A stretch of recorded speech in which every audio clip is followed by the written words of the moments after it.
Chers amis, bonjour.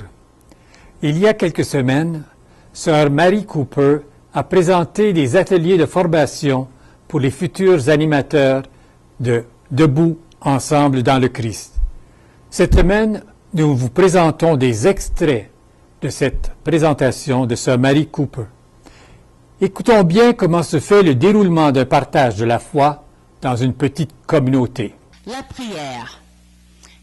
Alors, après que vous vous êtes introduit, vous êtes accueilli, alors vous tournez à la prière et on vous donne des suggestions pour la prière, pour vous aider. Après cela, c'est l'expérience. Alors, vous vous demandez, mais où est-ce que Dieu a été dans notre vie cette semaine? Et vous pouvez vous en parler. Peut-être au départ, les gens ne vont pas s'exprimer tellement facilement parce que vous ne vous connaissez pas encore tellement bien. Mais vous, les animateurs et les animatrices, soyez prêts à vous exprimer. Et ça peut être quelque chose de très simple. J'ai reconnu que Dieu était dans ma vie ce matin quand je suis sortie et c'était une belle journée. Et le ciel était bleu et j'ai senti la chaleur du soleil sur mon dos. Et ça m'a réjoui le cœur et je rends grâce à Dieu pour cela. Vous voyez, ce sont des choses très simples. Et au fur et à mesure qu'on se connaît, de mieux en mieux, on va partager beaucoup plus profondément. Tout le monde est toujours libre de partager ou ne pas partager, d'écouter seulement. Parce que sans l'écoute, il n'y a pas vraiment de partage, n'est-ce pas? Si je parle et vous n'écoutez pas, à quoi ça sert que je parle? Il faut recevoir ce que la personne partage aussi. Et nous avons beaucoup de gens qui sont venus dans les petites communautés qui ne parlaient pas, mais qui disaient, un jour, j'espère pouvoir partager comme vous autres, mais je veux vous dire que vous m'aidez beaucoup. J'apprends beaucoup et je me sens vraiment appuyée et soutenue dans la communauté. Après, alors, il y a l'Écriture sainte. Et réfléchir et partager sur l'Écriture sainte, c'est le cœur de la rencontre de la communauté. C'est ça le plus important parce que c'est l'Écriture qui nous aide à rencontrer le Christ. Alors c'est pour cela que c'est le cœur. Il y a aussi une réflexion dans chaque rencontre. Mais cette réflexion, c'est pour nous aider à mieux comprendre l'Évangile. Alors on prépare ça avant de venir à la rencontre. On prépare ça à la maison. Il se peut qu'il y a des gens dans les communautés qui n'ont pas le temps de préparer. Tout au moins qui n'ont pas le temps de préparer toutes les semaines. Alors qu'est-ce que vous allez faire? Vous allez les aider, très simplement. Comment les aider? Eh bien, pour le partage, on vous donne des questions. Et les questions se rapportent soit à l'Évangile, soit à quelque chose dans la réflexion. Alors, quand vous allez préparer votre rencontre, vous allez regarder et voir, faire les traits entre les questions et l'Évangile, entre les questions et ce qui est écrit dans les réflexions. Et avant de demander une question, vous allez attirer l'attention à une phrase clé ou à un paragraphe clé. Alors moi, quand je prépare, j'ai toujours un crayon à la main, un stylo à la main, et je souligne les phrases clés. Quand je les lis, je souligne le paragraphe, je marque le paragraphe clé. Comme ça, si on a préparé, ça va, mais si on n'a pas préparé, il n'y a personne qui a besoin d'avoir honte. On ne sait pas, comme ça, si on a préparé ou pas préparé. Parce qu'après tout, on est frères et sœurs dans le Christ et on est là pour s'aider. Et pas pour critiquer ou pour montrer les gens du doigt. Après tout le partage sur l'Évangile, alors, il y a une interpellation à un engagement. Ce n'est pas un job extra de faire pendant la semaine. Et je ne peux pas dire cela suffisamment, parce que je trouve, quand on me raconte les histoires des communautés, je trouve que souvent, quand les gens sont dans les communautés, ils pensent que prendre une action pendant la semaine, c'est ajouter encore quelque chose par-dessus tout ce qu'on fait déjà. Et il ne s'agit pas de ça du tout. Il s'agit de réfléchir. Il faut un peu de silence à ce moment-là. Il faut réfléchir, voir qu'est-ce que le bon Dieu me dit. Quelle est la parole que le Christ a posée sur mon cœur aujourd'hui? Et comment est-ce que je dois vivre cette parole? Et souvent, vivre cette parole, c'est simplement d'essayer de changer des idées qui ne tombent pas exactement dans les idées du Christ.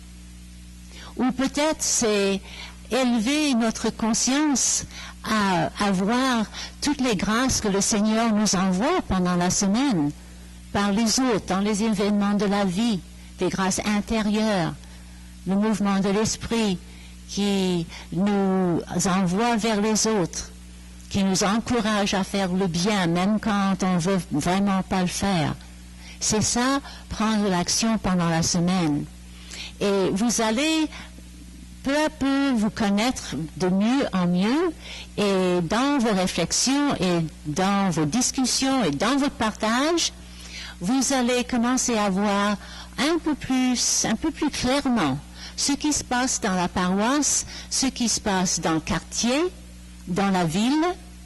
Et puis un jour, ça va vous arriver que quelqu'un dans le groupe va dire, eh bien, vous savez, ils ont vraiment d'aide, ils ont vraiment besoin d'aide à la soupe populaire. Est-ce qu'on ne pourrait pas aller les aider? Ou il y a tel ou tel qui est tout seul maintenant et qui a de la difficulté pour venir à l'église. Est-ce qu'on ne pourrait pas le prendre à tour d'aller chercher cette personne le dimanche pour qu'elle puisse venir célébrer l'Eucharistie avec nous le dimanche? Vous voyez? C'est quelque chose qui va jaillir de la réflexion et de la vie quotidienne. Ce ne sont pas des choses extraordinaires qu'on va chercher. Dans vos livres, il y a des suggestions pour des actions. Personnellement, moi, je ne les aurais pas mis là-dedans. Parce que je crois que c'est pour cela qu'il y a des gens qui pensent qu'il faut encore ajouter beaucoup de choses à ce qu'on fait déjà. Ces suggestions, on les a mises parce qu'il y a des gens qui nous ont demandé de les mettre dans le livre. Mais nous avons d'autres processus où il n'y a pas de suggestion pour l'action du tout. La seule suggestion, c'est qu'à rencontre, on prend un moment de silence pour réfléchir, voir ce que le Christ nous dit. Et c'est tout ce qu'il faut faire. Mais il faut que vous y arrivez au moins un quart d'heure avant la fin de votre rencontre, parce que ça prend un peu de temps pour réfléchir. Et quand vous invitez les membres du groupe à réfléchir sur l'action, il faut aussi leur dire, vous savez, on va prendre des moments pour réfléchir. Peut-être vous n'allez penser à rien tout de suite, mais ça fait rien. Parce que quand on demande au bon Dieu, qui est toujours bon pour nous, il va nous répondre. Alors, qui sait, c'est peut-être ce soir en rentrant chez vous que vous allez voir ce que c'est. C'est peut-être quand vous êtes en train de vous brosser les dents, ce soir, que ça va vous venir, ou demain matin. Ça fait rien. Parce qu'avec Dieu, le temps n'est pas comme notre temps. Alors, on prend un moment de silence, on réfléchit, on demande à l'Esprit Saint de nous inspirer, et puis, on fait confiance. On fait confiance que le Seigneur va nous faire voir ce qu'il faut faire dans notre vie. C'est aussi simple que cela. Alors, c'est comme ça que se déroule une rencontre. Alors, pour revoir, on se rassemble. Après ça, on parle comment est-ce que Dieu a été présent dans nos vies pendant la semaine. On partage notre histoire. La première réflexion, après la prière, c'est un moment où on partage une histoire d'une personne vraie, de sa vie.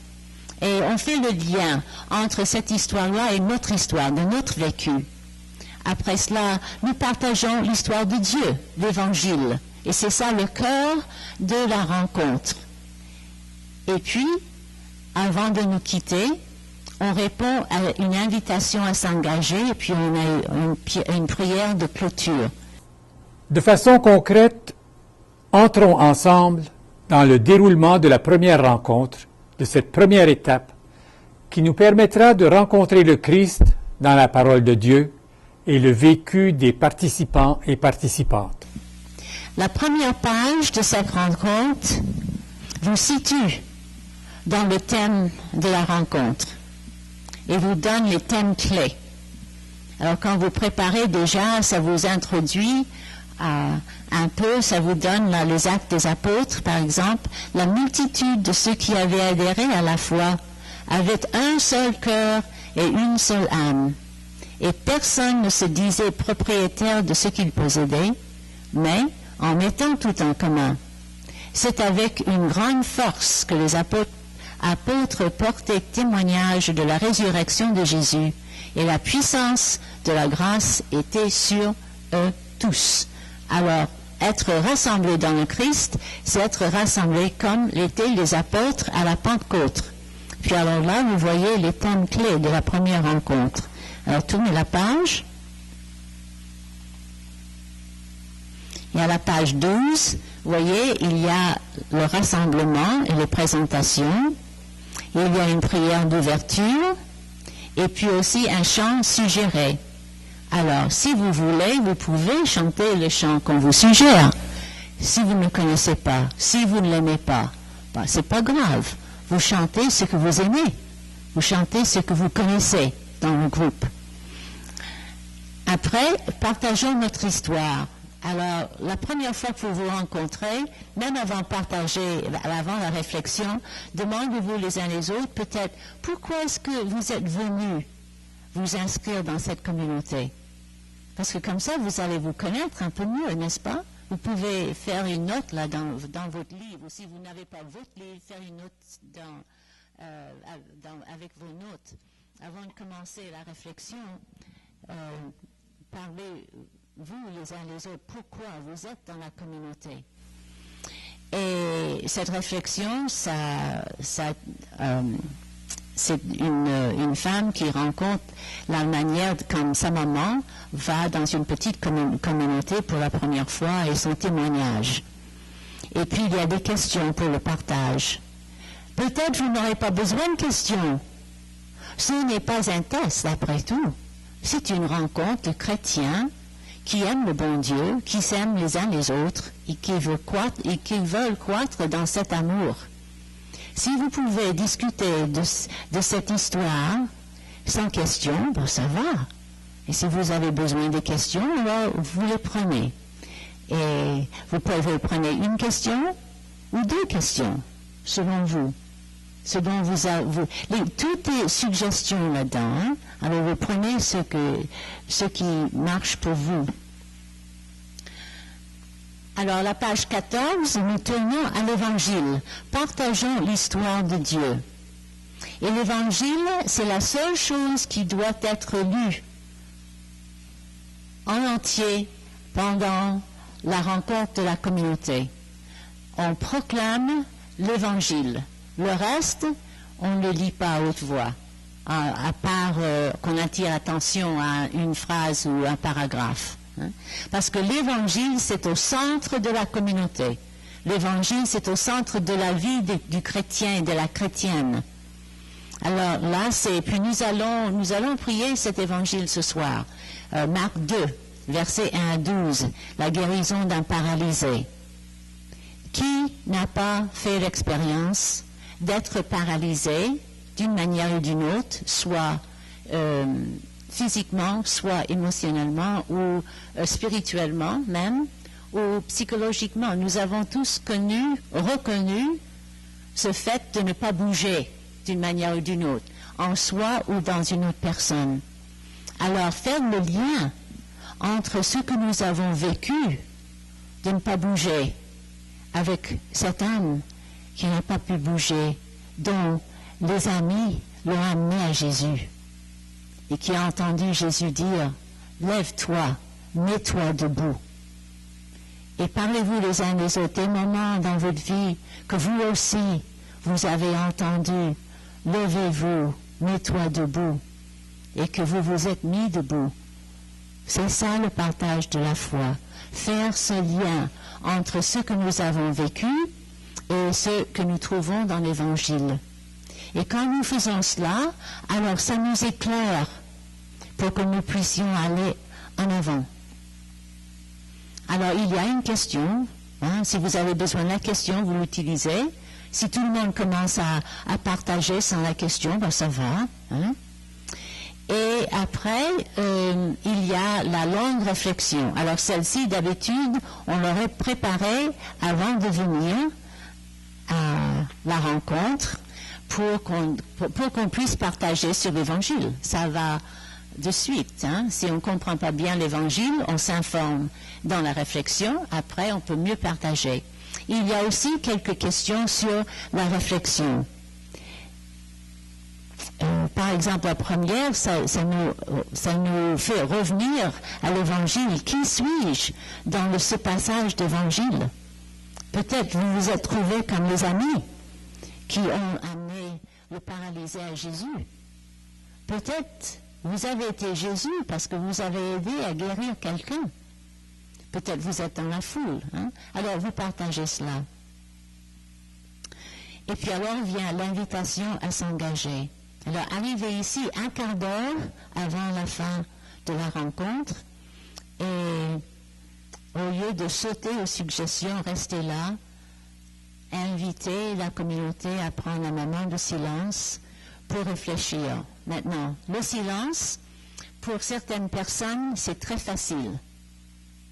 Pour d'autres personnes, c'est très difficile, n'est-ce pas? Alors, qu'est-ce qu'on peut faire? Bon, on peut jouer de la musique sur un CD, de la musique sans parole, ou peut-être une hymne qui tombe dans le thème. Et on peut écouter cela et puis réfléchir en même temps. Il faut donner assez de temps pour qu'on puisse réfléchir. Souvent, les gens sont toujours tellement pris avec beaucoup de choses qu'on ne s'arrête jamais pour avoir un peu de silence et de temps personnel pour réfléchir. Alors donnez-leur ce temps. C'est un don que vous faites à la communauté en leur donnant ce temps-là pour réfléchir. Et invitez les gens, s'ils veulent, de s'exprimer, s'ils ont trouvé l'action qu'ils vont faire pendant la semaine. Mais laissez tout le monde libre. Il faut avoir la liberté des enfants de Dieu là-dedans. Et les gens qui ne s'expriment pas tout de suite, par la suite, ils vont s'exprimer. Il faut avoir de la patience. Si on les pousse, peut-être ils ne vont plus revenir. Et on ne veut pas ça. Si une personne ne parle pas, mais revient toutes les semaines, il y a une raison. Elle trouve quelque chose là qui la nourrit dans l'esprit, dans sa foi. Alors, il ne faut pas avoir peur. Et à la page 18, alors, il y a la prière de conclusion. Et cette prière demande à tout le monde d'entrer dans la prière. Autre chose que vous pouvez faire à la fin aussi, même avec cette prière, mais vous pouvez demander aux membres de la communauté de mentionner leurs intentions à haute voix et prier pour vos besoins et les besoins de nos frères et nos sœurs dans tout le monde. Parce que comme ça, nous allons vers les autres dans la prière. Et c'est important. Merci, Sœur Marie, de nous avoir indiqué que ce document n'est qu'un outil. L'animatrice se doit de l'adapter à son groupe. Sœur Marie nous présente maintenant le parcours qui se vivra en 5 étapes, ainsi que les thèmes de chacune des 6 rencontres de la première étape. Écoutons bien. Voici les 5 étapes de debout. Alors vous commencez maintenant avec rencontrer le Christ aujourd'hui. Pendant le carême, vous avez transformé notre cœur. Après, sur les pas du Christ, dans un an, l'être disciple. Le deuxième carême, un cœur nouveau, un esprit nouveau. Et 5e, nous sommes la bonne nouvelle. Alors c'est là où nous sommes invités à témoigner à la bonne nouvelle, à être la bonne nouvelle pour les autres. Alors la première étape, après les remerciements, il y a une section qui est intitulée « Voici debout ensemble dans le Christ ». C'est une introduction. Et puis la présentation de Renew International. Alors si vous n'avez pas connu Renew International avant, il y a une introduction là. Et après, le partage de la foi en petite communauté. C'est ça que nous avons regardé. Passons maintenant aux principes et aux orientations qui permettront au partage de la foi dans un climat qui nous aidera à grandir dans la foi, dans l'espérance et l'amour. Un don de Dieu. Dieu guide chaque personne dans son cheminement spirituel. Et cela se produit dans le cadre de la communauté chrétienne. Jésus-Christ, parole fait chair, est la source et le fondement de la foi chrétienne. C'est par lui, avec lui et en lui que nous nous rassemblons pour partager notre foi. Le partage de la foi a lieu dans le partage de nos réflexions sur l'action de Dieu dans nos vies, en lien avec les Écritures et la foi de l'Église. Le partage de la foi n'est pas une discussion, ni une thérapie, ni un enseignement sur la Bible. Vous voyez, ce n'est pas une classe d'enseignement dans la Bible. Cela est bon, mais ce n'est pas une rencontre de petite communauté. Le partage de la foi est l'occasion d'une rencontre entre une personne à un moment bien concret de sa vie et le Dieu d'amour qui l'invite à la conversion du cœur. Alors, un petit exemple. J'étais dans un magasin à Paris il y a un an lors d'une réunion de ma congrégation et j'avais des petits achats là. Il y avait un jeune devant moi qui achetait seulement une bouteille d'eau et c'était 1 euro et il avait seulement un billet de 10. Et la dame à la caisse lui faisait des histoires, elle était vraiment casse-pied. Et puis elle ne voulait pas prendre son billet de 10 pour la bouteille d'eau. Et moi, je lui ai dit, mais ne vous en faites pas, je vous paye la bouteille d'eau. Et puis, j'ai pris sa bouteille et puis je lui ai payé. Et après, il m'a attendu et puis elle a dit, oh, mais merci beaucoup. Et puis, il était tout souriant. Il voulait aller quelque part changer son billet pour me rendre mon euro. Je dis, je veux pas l'euro, ça va. Prenez votre eau et puis passez une bonne journée. Hein. Et hier, pendant l'atelier à Saint-Boniface, l'évangile qu'on lisait, c'était « J'avais soif et vous m'avez donné à boire ». Alors, ça, c'est un exemple du lien entre le vécu et l'évangile. Heureusement que je n'étais pas distraite, que je me suis rendu compte de ce qui se passait devant moi et que j'ai répondu à l'inspiration de l'Esprit Saint d'aller vers ce jeune homme-là. C'est vraiment très simple, partager la foi. Et alors, on continue. Le partage de la foi est tout entier l'expression d'une réflexion menée dans la prière. Et pour cela aussi, c'est pour ça qu'on va avoir une chandelle, on veut mettre la Bible en évidence, peut-être des fleurs ou une plante ou une statue, quelque chose comme ça, parce qu'on crée un espace sacré. Parce que toute la semaine, c'est votre table dans la cuisine, mais pendant 7 heures ou 7h30, ça devient un lieu sacré.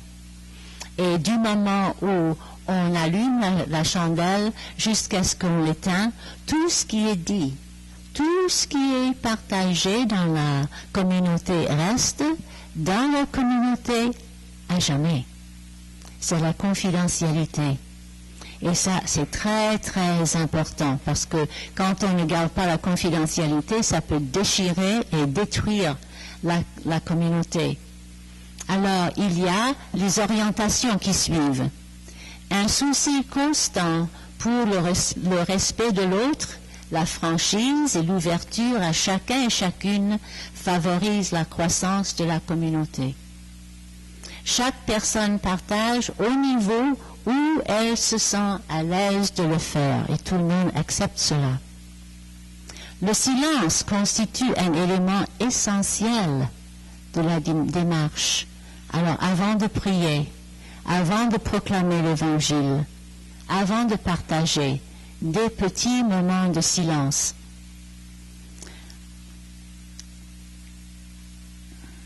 Avant d'intervenir une seconde fois, il est recommandé aux participants et participantes d'attendre que tout seul qu'il souhaite se soit exprimé. Parce que ce n'est pas une discussion. Hein?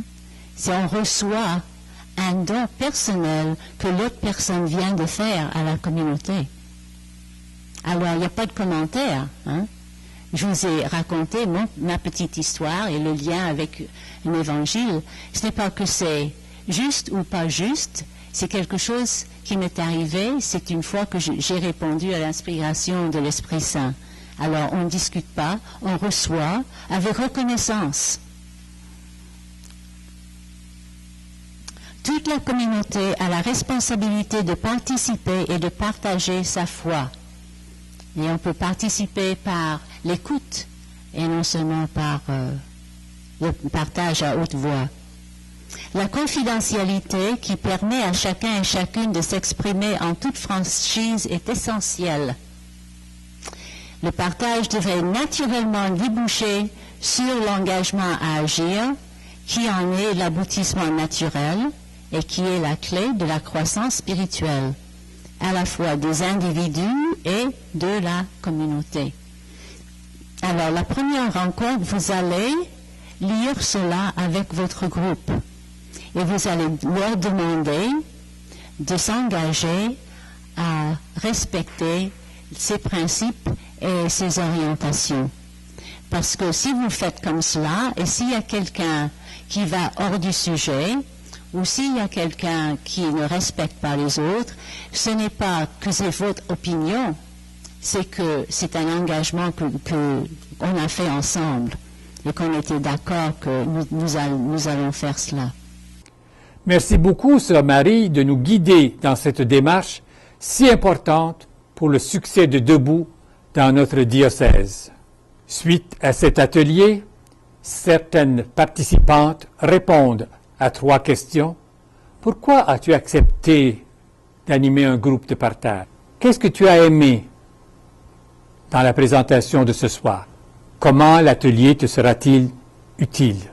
Cette année, j'ai été approchée pour faire partie du comité Debout paroissial.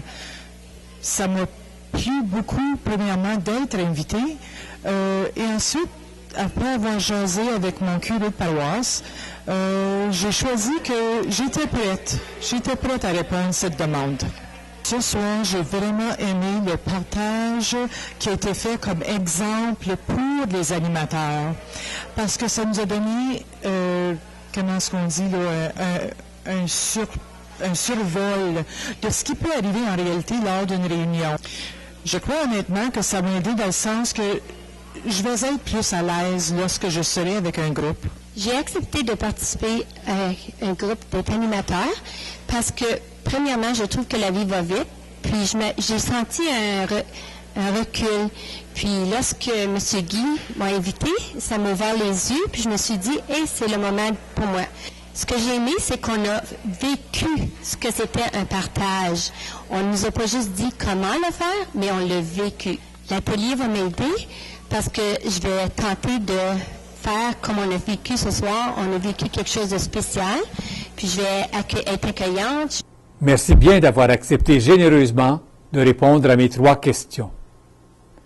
Sœur Marie a animé un beau partage de la foi suite à la lecture de l'Évangile proposé pour la première rencontre, la guérison du paralytique. Comme Jésus a invité les apôtres à le connaître et à se connaître les uns les autres, je vous dis, venez et voyez, et vous serez enchantés de vivre debout ensemble dans le Christ. Au revoir et à une prochaine.